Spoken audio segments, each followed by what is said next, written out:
Against the Gods bab 2191, bayangan. Kamu. Pupil mata Long Wangchu menyempit tajam, dan kakinya gemetar saat dia perlahan mundur. Sekalipun ia bodoh dan dungu, dia merasa ngeri mengetahui bahwa anak Dewa Yuan di hadapannya bukanlah lagi seorang dermawan yang mulia dan lembut, melainkan iblis yang memperlihatkan taringnya yang menakutkan kepadanya. Pada saat itu, ia merasakan bahwa dingin yang menjalar ke seluruh tubuhnya, dan tubuhnya tiba-tiba terasa sangat berat. Secara naluriah ia ingin menoleh, tetapi sebuah kekuatan yang tiba-tiba dan luar biasa menekan lehernya seolah-olah dipaku, membuatnya tidak mungkin untuk menoleh sedikitpun. Kakinya, yang berusaha melarikan diri, terhimpit ke tanah hingga ia berlutut dengan berat. Ledakan. Cakar raksasa leluhur Dewa Kilin menghantam dari langit ke labu tak berujung, menekan berat tubuh Long Wangchu. Mata Dewa Kilin yang telah berubah menjadi jurang perlahan terbuka pada saat ini, memancarkan cahaya hantu yang sangat suram di seluruh ruangan ini. Long Wangchu menjerit ketakutan. Anggota tubuhnya terhimpit di tanah, tubuhnya terasa seperti berada di bawah gunung menjulang tinggi yang puncaknya tak terlihat. Lupakan soal membebaskan diri, bahkan menggerakkan jari sesaat pun merupakan kemewahan, dan dia tidak bisa mengumpulkan secuil pun energi mendalamnya.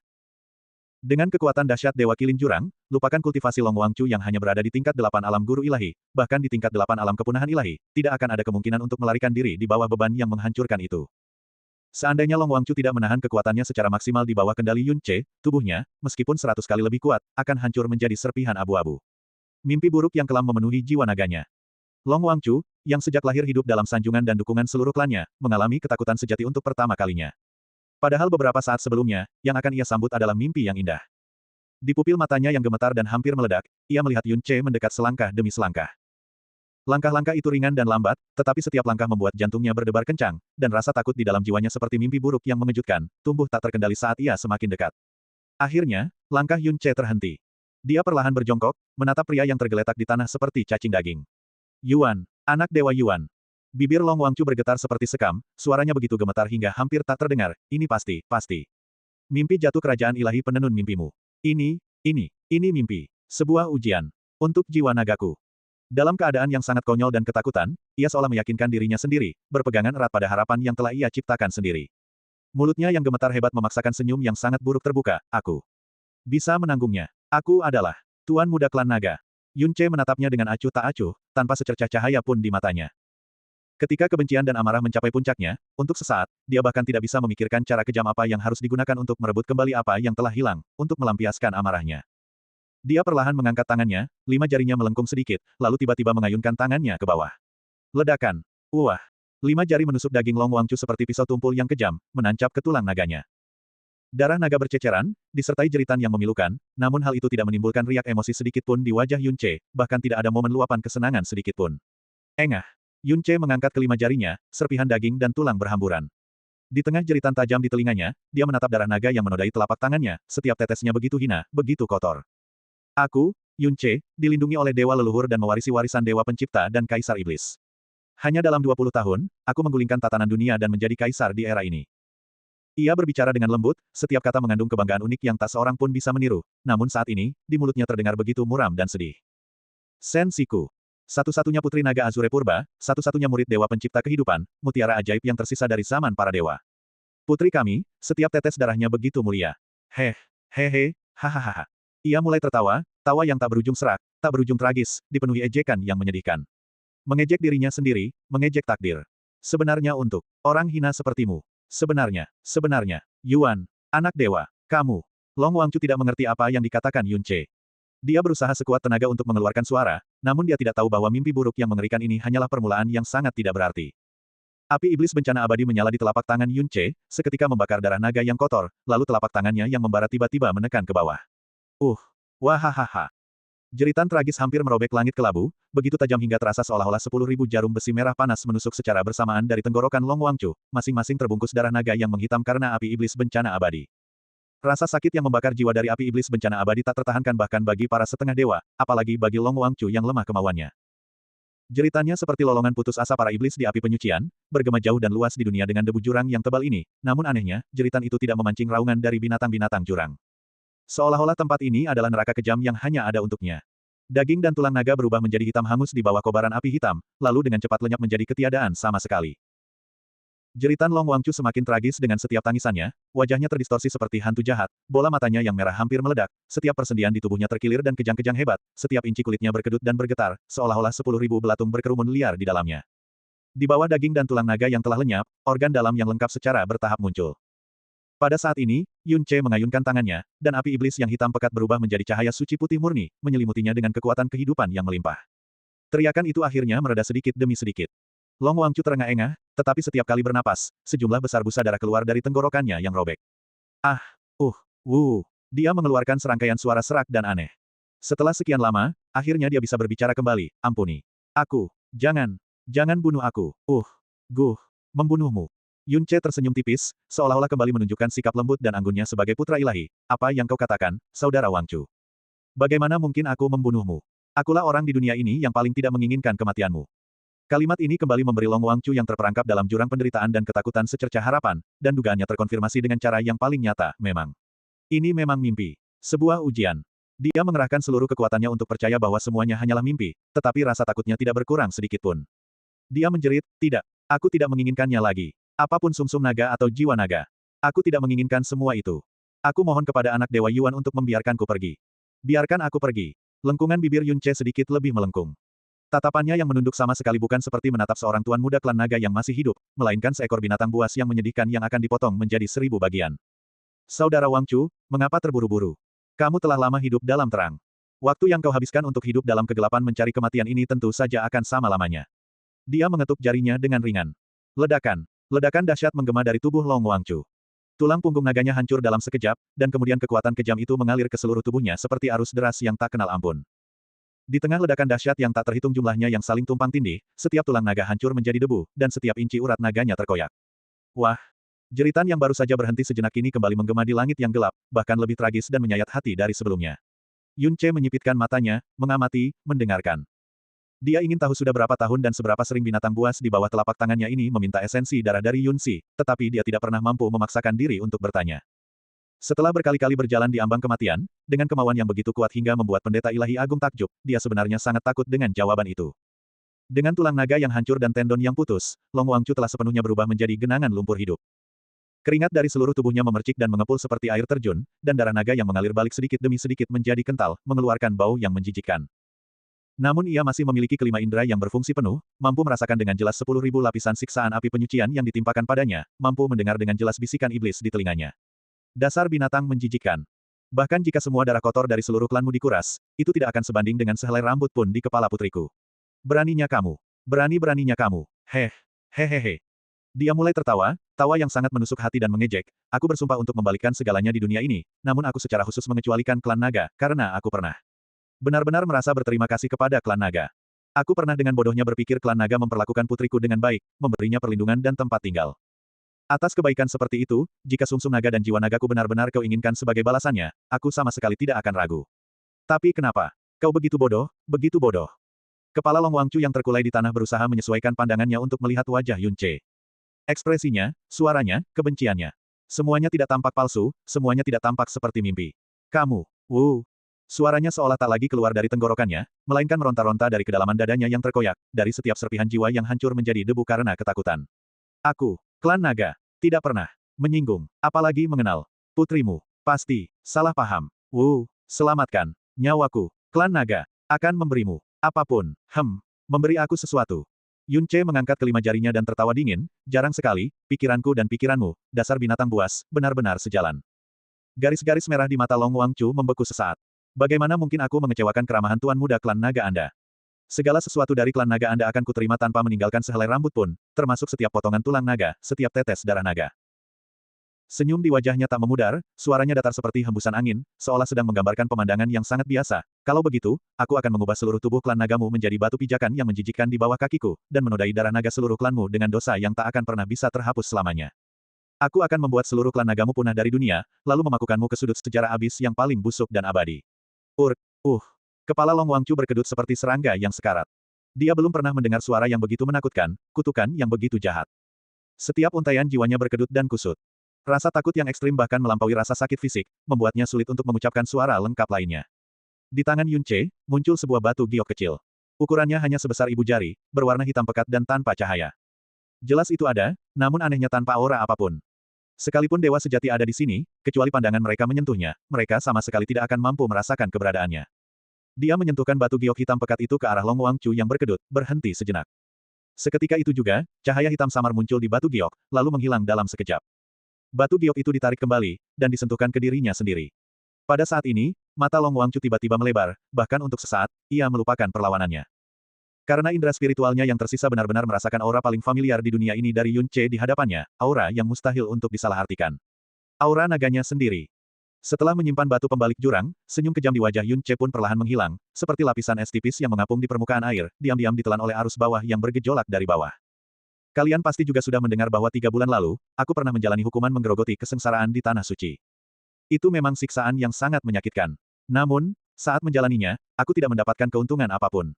Di atas telapak tangannya, seberkas cahaya redup dan pekat perlahan muncul. Dia melanjutkan dengan suara lemah, setidaknya, aku kurang lebih tahu bagaimana penyiksaan ini diterapkan. Sebenarnya, ini cukup sederhana. Hanya menggunakan kekuatan Dewa Jurang untuk merobek dan memperbaiki setiap helai napas kehidupan dan benang jiwa, lalu merobek lagi, lalu memperbaiki lagi. Selama itu ada, bahkan sehelai rambut pun, sama sekali tidak ada jalan keluar. Setiap proses merobek dan memperbaiki, setiap momen adalah rasa sakit yang tidak akan pernah bisa dibayangkan oleh mereka yang belum pernah mengalaminya. Telapak tangannya perlahan menekan ke bawah, membuka 5 jari sedikit demi sedikit, membesar di pupil Long Wangchu. Sayangnya, aku juga memiliki kekuatan Dewa Jurang.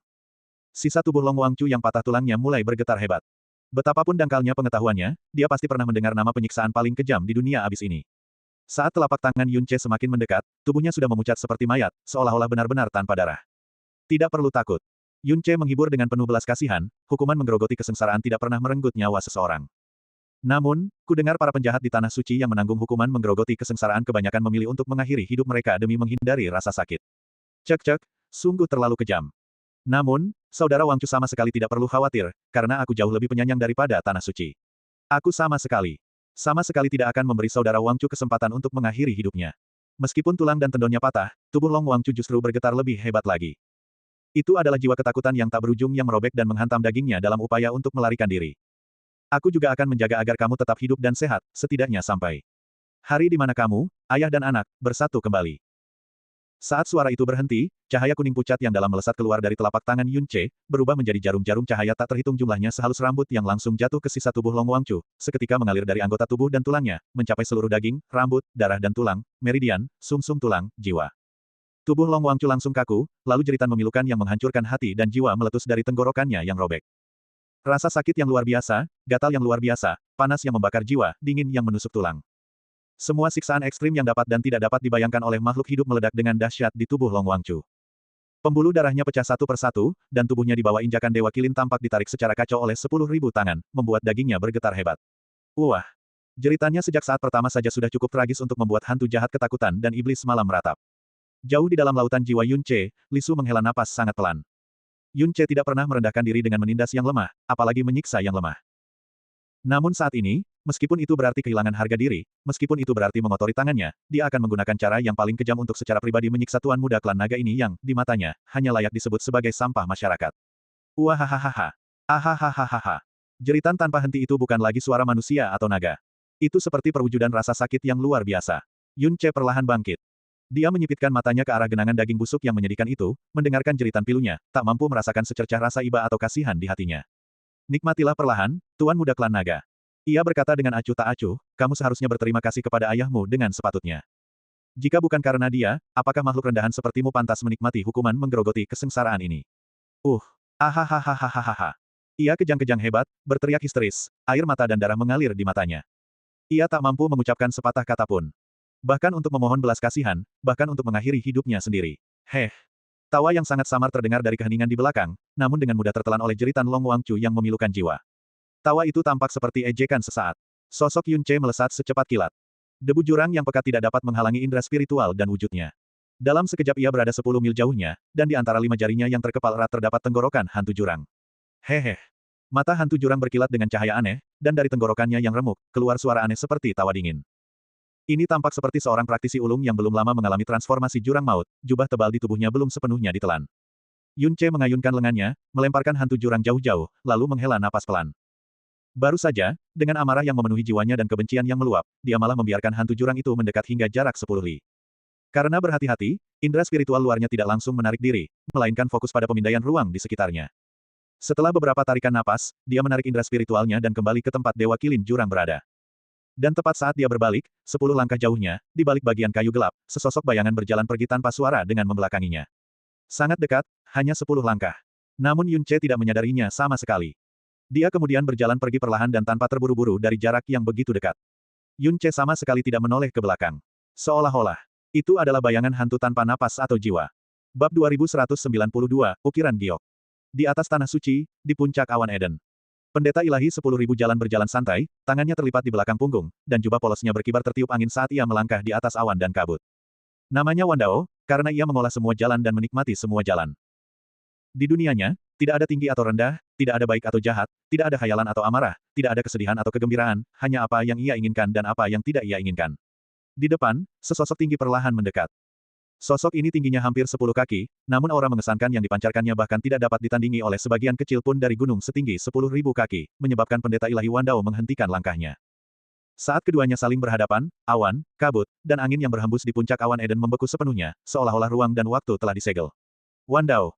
Sosok itu berbicara dengan acuh tak acuh, suaranya yang tanpa emosi bagaikan palu ilahi yang menghantam jiwa dengan setiap kata, menyebabkan ruang yang sunyi senyap itu bergetar dan hampir hancur. Mengapa kamu datang kemari? Tentu saja, untuk menemui Kaisar Yuan. Pendeta ilahi Wandao menyipitkan mata tuanya, lalu membalas, lalu mengapa pendeta agung datang ke sini? Alih-alih menjawab pertanyaannya, suara pendeta agung dalam seperti lonceng yang menggema di seluruh dunia, kalau begitu, mundurlah. Kaisar Yuan telah memasuki pagoda tanpa nama. Pendeta ilahi Wandao, yang jarang menunjukkan emosi, justru memperlihatkan keterkejutan dan kebingungan yang mendalam di wajahnya. Pintu yang telah ia cari selama 3 juta tahun hampir berada dalam jangkauan. Mengapa ia memasuki pagoda tanpa nama pada saat ini? Pagoda tanpa nama, menara penopang langit yang menopang tanah suci. Ia juga merupakan keberadaan yang paling sulit dipahami bagi Yun Ce ketika pertama kali tiba di tanah suci. Keempat pendeta ilahi itu tahu bahwa begitu Kaisar Yuan memasuki pagoda tanpa nama, tidak ada seorang pun yang dapat secara aktif menemukannya. Karena itu adalah tempat terlarang yang hanya diperuntukkan baginya seorang. Bahkan pendeta agung, yang paling dekat dengannya, tidak pernah mengikutinya ke pagoda tanpa nama, dan dia juga tidak tahu apa yang ada di dalamnya. Tidak ada cara untuk masuk secara aktif, bahkan untuk mengirimkan indera spiritual, aura, atau suara ke dalamnya. Seolah-olah itu adalah dunia lain, terpisah dari dunia jurang. Dengan kata lain, jika Kaisar Yuan berada di dalam pagoda tanpa nama, bahkan jika langit runtuh dan bumi terbelah, dia sama sekali tidak akan terganggu. Oleh karena itu, setiap kali dia masuk, itu hanya untuk urusan yang sangat penting. Aku tidak tahu. Pendeta agung itu tanpa ekspresi. Sebenarnya, dia juga terkejut dengan tindakan Kaisar Yuan, tetapi dia tidak akan menyelidiki, dan memang seharusnya tidak. Pendeta ilahi Wandao tidak berkata apa-apa lagi dan berbalik untuk pergi. Wandao. Namun, pendeta agung memanggilnya. Kamu masih belum menjawab, mengapa kamu datang kemari? Pendeta ilahi Wandao melirik sekilas, lalu berkata perlahan, dalam masalah besar yang sedang dihadapi, tidak ada ruang untuk kesalahan. Karena itu, aku datang untuk mengingatkan Kaisar Yuan tentang faktor yang berpotensi menimbulkan keresahan. Pendeta agung tetap tidak terpengaruh, dan perlahan-lahan mengucapkan sebuah nama, Shen Wuyi. Pendeta ilahi Wandao tersenyum tipis, memang, pendeta agung pasti mengetahui hal ini. Tampaknya, bahkan jika Kaisar Yuan tidak memasuki pagoda tanpa nama, perjalananku akan sia-sia. Alam mendalam yang indah, es berkilau, gumamnya dengan ekspresi takjub di wajahnya, bahkan untuk seorang pendeta ilahi. Di era kita, alam mendalam indah sangatlah langka, dan es berkilau sudah lama punah. Keduanya muncul dalam satu orang, sesuatu yang belum pernah terjadi sebelumnya sepanjang sejarah. Terlepas dari bagaimana wanita ini, sebuah anomali, bisa muncul, jika dia mewarisi sumber ilahi kerajaan ilahi malam abadi sebelum masalah besar itu selesai. Maka seorang dewa yang memiliki alam mendalam indah dan es mengkilap mungkin saja dapat membebaskan diri dari kendali. Pendeta agung tetap tidak terpengaruh dan balik bertanya, seberapa besar kemungkinan Shen Wuyanya akan mewariskan sumber keilahiannya kepada Shen Wuyi sebelum itu? 0. Jawaban pendeta ilahi Wandao bahkan tidak membutuhkan pemikiran sesaat pun. Shen Wuyanya adalah yang paling kecil kemungkinannya di antara 7 dewa saat ini untuk melepaskan sumber ilahinya. Dia mungkin tidak akan secara aktif mewariskannya sampai napas terakhirnya. Lagi pula, martabatnya saat ini sepenuhnya bergantung pada gelar, yang mulia dewa tanpa cahaya. Dengan sifatnya yang sangat egois dan bengkok, bagaimana mungkin dia melepaskan sumber ilahinya saat masih hidup? Pendeta agung berkata, oleh karena itu, kekhawatiranmu tidak ada gunanya. Memaksanya untuk pergi akan membuat Shen Wuyanya menjadi gila, dan malah menciptakan variabel yang tak terduga. Namun, pendeta ilahi Wandao berkata, saya percaya bahwa bahaya tersembunyi yang belum terpicu tetaplah bahaya tersembunyi, dan lebih baik untuk menghilangkannya. Pendeta agung itu tetap terdiam. Tidak apa-apa. Pendeta ilahi Wandao berbalik dan berkata dengan acuh tak acuh, Kaisar Yuan tidak ada di sini, dan tidak ada yang bisa menjadi penengah antara kamu dan aku. Anggap saja aku tidak pernah datang. Tanpa berkata apa-apa lagi, pendeta ilahi Wandao pergi dengan santai. Tepat sebelum ia melompat dari puncak awan Eden, ia tiba-tiba berhenti dan bertanya dengan santai, bagaimana menurutmu, seberapa besar kemungkinan kita akan naik ke tanah suci abadi bersama-sama? Tatapan pendeta agung tiba-tiba menjadi lebih dingin, dan ruang di sekitarnya seketika berubah menjadi penjara es yang membekukan. Itu bukan pertanyaan yang perlu kamu atau aku renungkan. Hahaha. Pendeta ilahi Wandao itu tertawa terbahak-bahak. Itu adalah tawa yang sangat lepas kendali, namun anehnya tanpa emosi atau kehangatan sama sekali. Kamu benar. Dia memiringkan tubuhnya, turun dari puncak awan Eden dan lenyap dalam sekejap ke lautan awan yang luas. Ketika Yun Ce keluar dari ruang kultivasi, wajahnya sedikit pucat dan langkahnya agak goyah. Tuan muda. Meng Ziyuan yang telah lama menunggu di luar dengan cepat maju dan dengan hati-hati menopangnya, apakah Anda? Baik-baik saja. Hanya dengan beberapa kata, gadis yang biasanya ceria dan tanpa malu-malu ini sudah berkaca-kaca, hampir menangis. Tentu saja aku baik-baik saja. Yun Ce berkata dengan santai, ini hanya sedikit kehilangan sumsum naga dan jiwa naga. Akan selalu ada masa ketidaknyamanan, tetapi itu akan segera berlalu. Tapi, Meng Ziyuan menundukkan kepalanya, berusaha keras menahan keinginan untuk memarahi tuan naga muda itu. Bagaimanapun, semuanya adalah pilihan tuan mudanya sendiri. Aku butuh beberapa hari untuk beristirahat. Yun Ce tersenyum tipis, lekukan bibirnya lembut dan menenangkan. Aku perlu waktu untuk menyelesaikan ukiran giok ini. Baik, Meng Ziyuan segera mengangguk, pelayan ini akan segera bersiap. Dalam ruang kerja itu, di tempat yang jarang dikunjungi Yun Ce, suara ukiran yang khas dan berirama bergema di tengah kesunyian. Yun Ce duduk di depan meja besar, memegang sebuah tablet giok perak seukuran telapak tangan. Dengan ujung jari yang dipenuhi energi mendalam, ia perlahan dan hati-hati mengukir tablet giok tersebut. Meng Ziyuan masuk dengan langkah ringan, meletakkan teh dan cemilan, dan saat ia bersiap untuk berbalik dan pergi, ia diam-diam melirik Yun Ce. Ia hanya bermaksud melirik sekilas, tetapi tatapannya bertemu dengan mata Yun Ce yang fokus dan lekukan tipis bibirnya, dan ia menjadi terpesona, tidak mampu mengalihkan pandangannya untuk waktu yang lama. Yun Ce mendongak, tatapan mereka bertemu. Ziyuan, ada apa? Yun Ce bertanya. Ah! Meng Ziyuan tersentak, jantungnya berdebar kencang. Namun, dia tidak mengalihkan pandangannya. Sebaliknya, seperti biasa, dia berbicara dengan genit yang sok tahu. Tuan muda, bolehkah pelayan ini melihat ukiran giok Anda? Helu, Zanyi, dan saya telah menebak beberapa hari terakhir ini. Sesuatu yang membuat tuan muda begitu berdedikasi pasti untuk Dewi Penghancur Surga, bukan? Yun Ce tersenyum dan berkata, jika kamu ingin melihat, silakan lihat. Hehe, kalau begitu pelayan ini tidak akan sopan.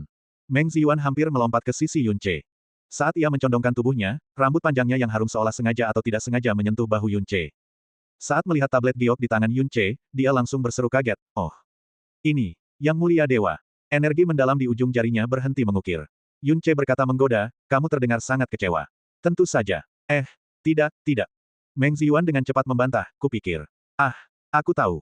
Dia tiba-tiba menyadari sesuatu dan berseru, jadi, Tuan Muda sedang menyiapkan hadiah ulang tahun untuk Yang Mulia Dewa. Yun Ce tidak membantahnya dan berkata, Yang Mulia memiliki status mulia dan berpengetahuan luas. Saya mempertimbangkan banyak barang mewah, tetapi pada akhirnya merasa bahwa hanya sesuatu yang dijiwai dengan hati dan usaha saya yang dapat sedikit mengungkapkan rasa terima kasih dan hormat saya kepadanya. Yang Mulia sangat menyayangi Tuan Muda. Beliau akan menyukai apapun yang diberikan Tuan Muda kepadanya. Meng Ziyuan mengamati dengan saksama, pandangannya beralih ke sosok lain yang belum selesai pada ukiran tersebut. Kalau begitu, orang ini, apakah itu Tuan Muda? Mata Yun Ce sedikit menunduk dan tersenyum lembut, dia adalah Meng Jianyuan. Benar, Tuan Muda adalah Meng Jian.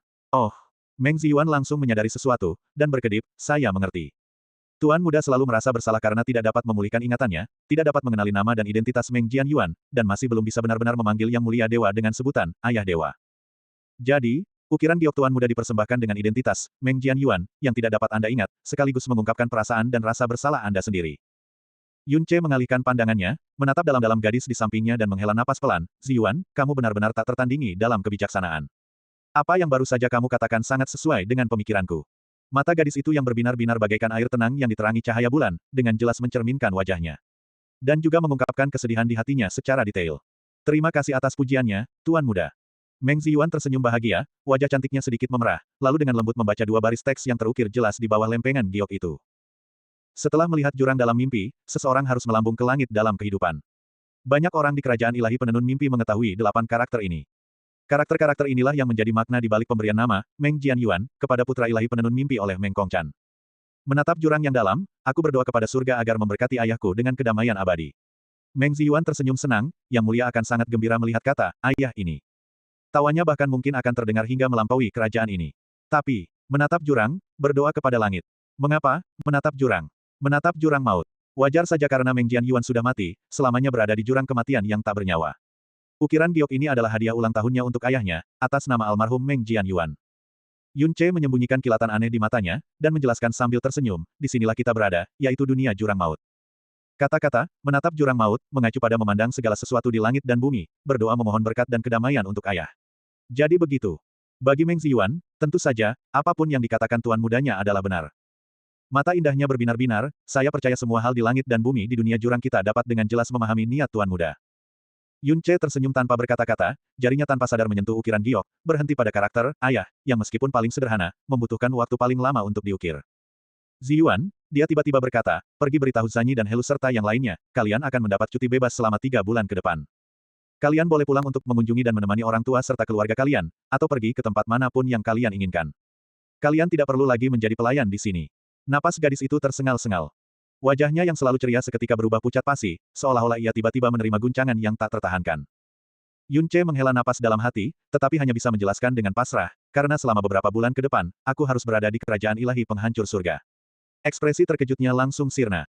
Meng Ziyuan mengangkat tangannya dan menepuk dadanya berulang kali, menghela napas lega, lalu dengan tegas menolak, kami tahu ini adalah bantuan Tuan Muda, tetapi ini sama sekali tidak diperbolehkan. Lebih baik kami mengambil cuti biasa dan kembali ke klan kami seperti biasa. Jika kami benar-benar kembali ke klan selama 3 bulan, orang tua dan kerabat kami mungkin akan ketakutan setengah mati. Kenapa? Meng Ziyuan menjelaskan dengan ekspresi serius, Tuan Muda terlalu mulia, dan ada banyak hal yang mungkin tidak dapat Anda lihat. Misalnya, Zanyi adalah seorang putri kerajaan dari alam Liuming Utara. Dia awalnya dikirim ke kerajaan dewa sebagai persembahan. Jika dia bisa menjadi pelayan seorang pangeran biasa, itu akan menjadi berkah yang besar. Namun setelah ia menjadi pelayan dekat Tuan Muda, seluruh alam Liuming terguncang. Ibunya, selir kekaisaran yang awalnya selir berpangkat rendah, kini hampir melampaui status permaisuri. Kemudian, desas-desus menyebar keluar bahwa kami bertiga telah disayangi oleh Tuan Muda, melayaninya siang dan malam, dan ada kemungkinan besar kami akan memiliki anak untuk Tuan Muda di masa depan. Hehe, upeti tahunan alam Liuming telah dikurangi 30%, dan kekuatan-kekuatan di sekitarnya yang dulunya memiliki dendam kini secara aktif menunjukkan niat baik, tidak lagi berani menyinggungnya. Sudut-sudut bibirnya melengkung ke atas, dan dalam lengkungan itu tidak ada rasa malu, tidak ada kesombongan, hanya kelembutan seorang gadis dan rasa bangga pada tuan mudanya. Klan Ibu Helu hanyalah kekuatan berukuran sedang di wilayah Jiukui, awalnya bahkan tidak memenuhi syarat untuk menawarkan pelayan wanita kepada kerajaan dewa. Tetapi Helu dipilih karena kecantikannya dan datang ke sisi tuan muda. Sekarang, klan Ibu Helu praktis menjadi raja tak bermahkota di wilayah Jiukui. Penguasa wilayah Jiukui bahkan membungkuk dan bertukar sapa ketika melihat orang tuanya. Dan aku bahkan tidak perlu menyebut namaku. Aku sudah terkenal di garis keturunan kota timur, dan setelah berada di sisi tuan muda, reputasiku semakin meningkat. Kudengar kakek buyutku bahkan membuat halaman terpisah untukku di silsilah keluarga, hehehe. Saat berbicara, ia tak kuasa menahan tawa dan menutup mulutnya, tawa manisnya yang seperti anak perempuan menyebar tanpa suara di udara sunyi ruang belajar itu. Jadi, jika kita tiba-tiba kembali dan tinggal terlalu lama, pasti akan tersebar kabar bahwa kita ditinggalkan secara kejam oleh tuan muda. Orang tua kita mungkin tidak akan menunggu sampai hari berikutnya sebelum dengan cemas menyuruh kita pulang. Yun Ce menggelengkan kepalanya dan tersenyum, tampak tidak berdaya. Baiklah, kalau begitu kamu boleh melakukan apapun yang kamu mau. Dia tidak meminta mereka pergi selama 3 bulan tanpa alasan. Namun, bagi mereka, bagi siapapun, tidak ada yang bisa memastikan pilihan mana yang pada akhirnya akan menghasilkan hasil terbaik, atau yang paling diinginkan.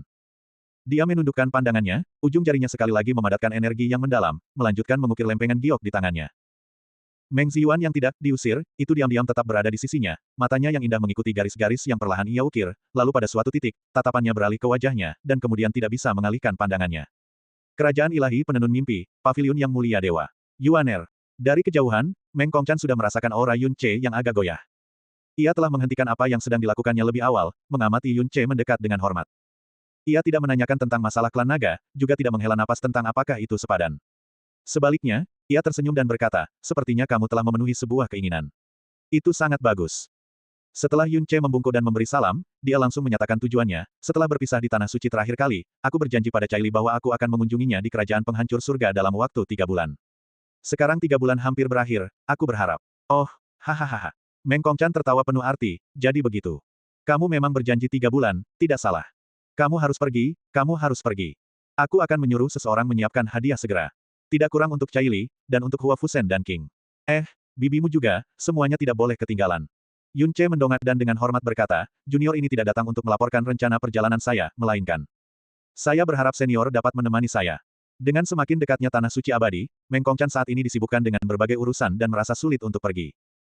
Ia hendak menolak dengan berat hati, tetapi kemudian tiba-tiba ia melihat sekilas harapan yang tak terucapkan di mata Yun Ce, yang dengan cepat menghilang. Kata-kata yang hendak diucapkannya tak bisa lagi terucap. Yuanernya telah kembali selama beberapa tahun, namun ia tak pernah secara aktif mengajukan permintaan apapun kepadanya. Ini juga pertama kalinya ia melihat harapan sebesar itu terpancar dari mata Yuaner. Meng Kongchan tersenyum dan dengan santai melemparkan barang di tangannya. Dia berdiri, senyumnya menjadi sangat ramah, pergi, tentu saja aku akan pergi. Ayah juga punya beberapa hal yang ingin dibicarakan dengan ayah Caili. Wajah Yun Ce menunjukkan rasa terima kasih, dan dia membungkuk lagi, terima kasih, Dewa Senior, atas kebaikan Anda. Dengan senior di sisiku, aku, sang junior, tidak akan lagi merasa khawatir dalam perjalanan ini. Antara ayah dan anak, tidak perlu formalitas seperti itu. Meng Kongchan melambaikan tangannya, ngomong-ngomong, satu-satunya hal di dunia ini yang bisa membuatmu gelisah mungkin adalah gadis Caili itu. Hahaha. Dengan itu, dia tertawa terbahak-bahak. Mungkin dia tertawa terlalu lepas, lupa menahan diri, dan tawanya bergema jauh ke 9 aula impian, menyebabkan 9 guru impian saling memandang, bertanya-tanya peristiwa menggembirakan apa yang bisa menyebabkan dewa kerajaan mereka kehilangan ketenangannya seperti itu. Mereka tidak menyadari bahwa tawa itu hanya berisi kegembiraan seorang ayah karena akhirnya dibutuhkan secara aktif oleh putranya. Melangkah keluar dari paviliun dewa tanpa mimpi yang belum tercerahkan, langkah Yun Ce lambat sambil menatap langit di kejauhan. Penghalang pelindung itu memancarkan cahaya perak yang seolah tak pernah pudar pada awan kelabu di angkasa, yang tenang seperti biasanya. Tak seorang pun dapat melihat awan mimpi buruk yang diam-diam berkumpul di bawah ketenangan, bergejolak di kedalaman. Dia berhenti berjalan, perlahan menutup matanya, dan berbagai macam emosi berkecamuk secara kacau di dalam hatinya. Penghancur surga. Kau memberiku, kekasihku, di dunia jurang. Penenun mimpi. Kau memberiku, kerabat terdekatku, di dunia jurang. Tapi hanya itu yang bisa kuberikan padamu. Hanya lagu pemakaman yang paling tragis dan kelam. Tidak ada reinkarnasi di dunia ini, demikian pula kehidupan setelah kematian. Dosa dan kejahatan ini, aku akan menunggu sampai tanah airku damai sebelum semua hukuman ilahi menimpa diriku. Dia membuka matanya, kegelapan tersembunyi di dalamnya. Dia melanjutkan langkahnya, bergerak maju. Tanpa penyesalan, tanpa kesedihan, tanpa masa lalu. Dan tanpa kembali. Jangan takut dengan teks di atas, apa yang akan menyusul hanyalah kemanisan, kemanisan yang berlebihan. Apa yang terjadi setelah rasa manis itu, aku tidak tahu.